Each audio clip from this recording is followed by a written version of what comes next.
WTF! WTF!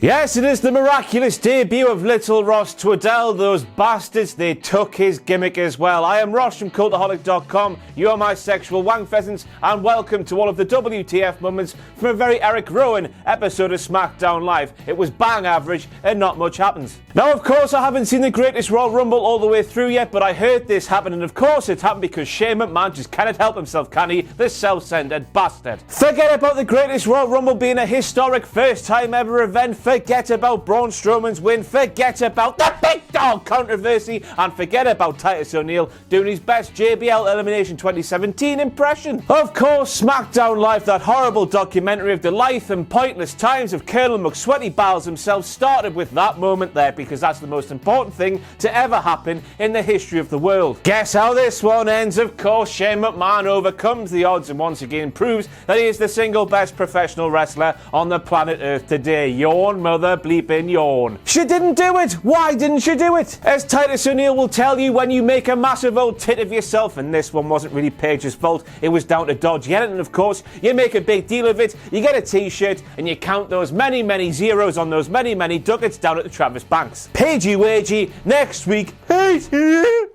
needs to make a return. But Paige dropped a massive old bombshell on us right at the start of the show when she told us that Commissioner Shane McMahon will not be here tonight. That was, Commissioner Shane McMahon will not be here tonight. How on earth are we gonna live without him being on the show? He is the air that we breathe, the wind beneath our wings. We might as well just end it now. Somebody hand me a sharp object. Nah. Just kidding. Shane McMahon's not here, Jesus. Come on in. Oh. So Paigey Wagey told us that Sunday's WWE Championship match between AJ Styles and Shinsuke Cocknocker is now a no disqualification contest, which means that we are destined to watch an evil Japanese Michael Jackson enthusiast chase Uncle Al around for around 20 minutes with the sole purpose to fondle his bollocks. I've seen weirder porn.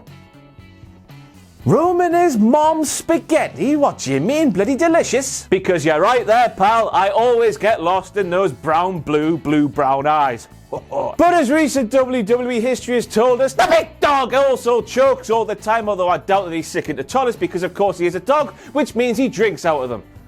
Who knew Ben from Friends was a fan of the wrestling? Made a grave mistake, Corey. Yes, on to Corey Graves we go in the moment he called the Montreal crowd loud and distracting. What do you want them to do, pal? Sit on their hands like they're a piss in church? Montreal over the past 2 days, thank you very much for being a crowd that looked and sounded like they were having a great time. More crowds should be like you. Corey Graves should just shut his little mouth. That'll show him. Especially, of course, when that bloody hairpiece on top of his head is louder and more distracting than anything in the history of the world.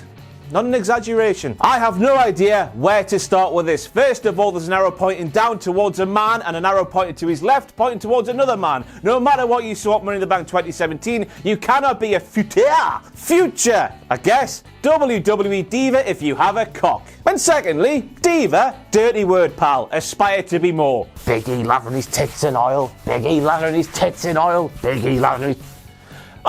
Next up we have Xavier Woods, who claims he's going to take the soul of Sheamus, even though, as we all know, Sheamus, as a ginger prick, doesn't bloody have one. Ginger people do have souls, alright?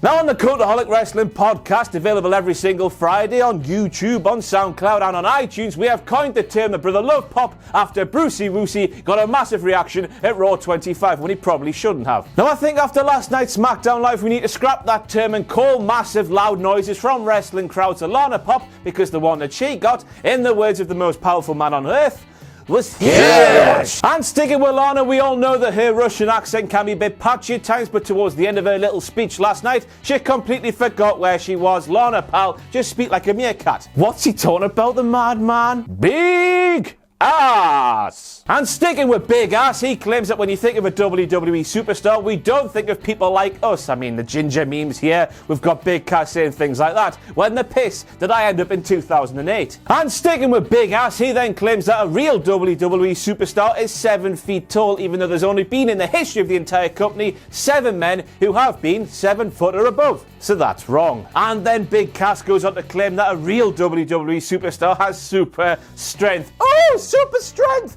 I'm Big Cass and I can lift really heavy things. Get in the bin, you pathetic mess. You'd be buggered if you weren't a lanky streak of piss. And then, sticking with Big Ass once more, he commits the cardinal sin and steals from John Bradshaw Layfield. Oh, God. Who still looks at pictures of muscular women on the internet, never ever forget. Yes, we've seen this stuff before, which means I need to bring out the klaxon. New era, same old shit. Oh, super strength.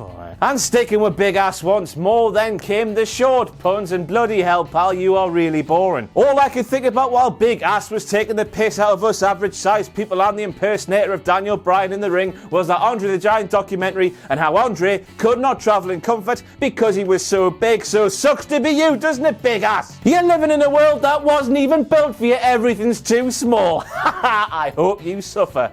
It carries more weight when Jimmy Havoc does it, doesn't it? And who would have thunk it the fella playing Daniel Bryan was called Pierre Lefebvre?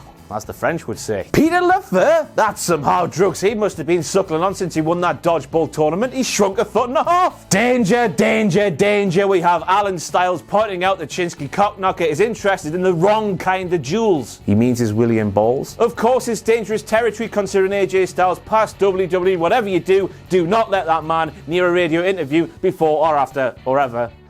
Aye. Sticking with AJ Styles, and next up we have been talking about an eye for an eye, a tooth for a tooth, and presumably on Sunday at Backlash, a set of cock and balls for a set of cock and balls. I cannot wait for Sunday to see these men have a rummage in each other's trousers. Oh, this took a dark turn from here on out. Next up we have AJ Styles, who claimed that you're going to be able to find pieces of Shinsuke Cockknocker dotted around the United States of America. Now I can't have been the only person to own a brain who went straight to AJ Styles and choppy pee pee. How many times, Alan, just wear a bloody cup and that there just stops happening? There's no doubt about it. Uncle Alan walks around backstage going, hey ladies, they don't make a cup that fits. He's one of those, isn't he? Well, the way you're going, pal, you're not going to need one soon because soon enough it's going to turn black and drop off. Of course, WWE claim that they're up to the hip-hop and happening standards of the day. They have their superstars filming themselves on the phone like the YouTube wankers of the day, and they have words appearing here, there and everywhere like absolutely nowhere else in civilization. Despite all of this proof that they are definitely hip-hop and happening with the kids, WWE claim that Up, Up, Down, Down is a YouTube channel series, an oxymoron, don't you think? You're either one or the other, surely, aren't you? WTF Moments, the series that appears on the YouTube channel Cultaholic. It's not bloody hard, pals. What's that? Another 6-woman tag match on SmackDown Live? No.